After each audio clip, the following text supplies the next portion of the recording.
أعوذ بالله من الشيطان الرجيم.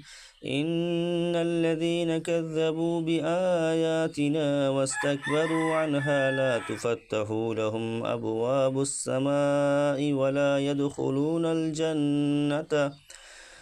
يدخلون الجنة حتى يلج الجمل في سم الخياط وكذلك نجزي المجرمين.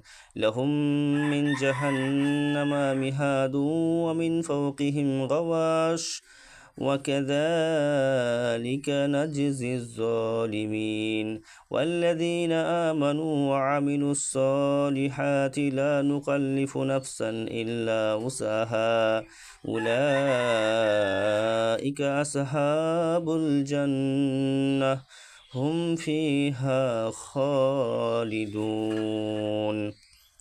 নিশ্চয় যারা আমার আয়াতকে মিথ্যা প্রতিপন্ন করে এবং অহংকার বশত তা থেকে ফিরে থাকে, তাদের জন্য আকাশের দ্বার উন্মুক্ত করা হবে না এবং তারা জান্নাতেও প্রবেশ করতে পারবে না যতক্ষণ না সূঁচের ছিদ্রপথে উষ্ট্র প্রবেশ করে।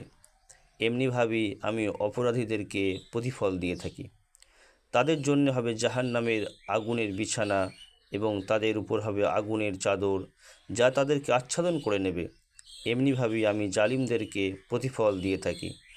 আর যারা ঈমান এনেছে ও ভালো কাজ করেছে, এমন কোনো ব্যক্তিকে আমি তার সাধ্যাতীত দায়িত্ব অর্পণ করি না। তারাই হবে জান্নাতবাসী এবং তারাই হবে সেখানে চিরকাল অবস্থানকারী।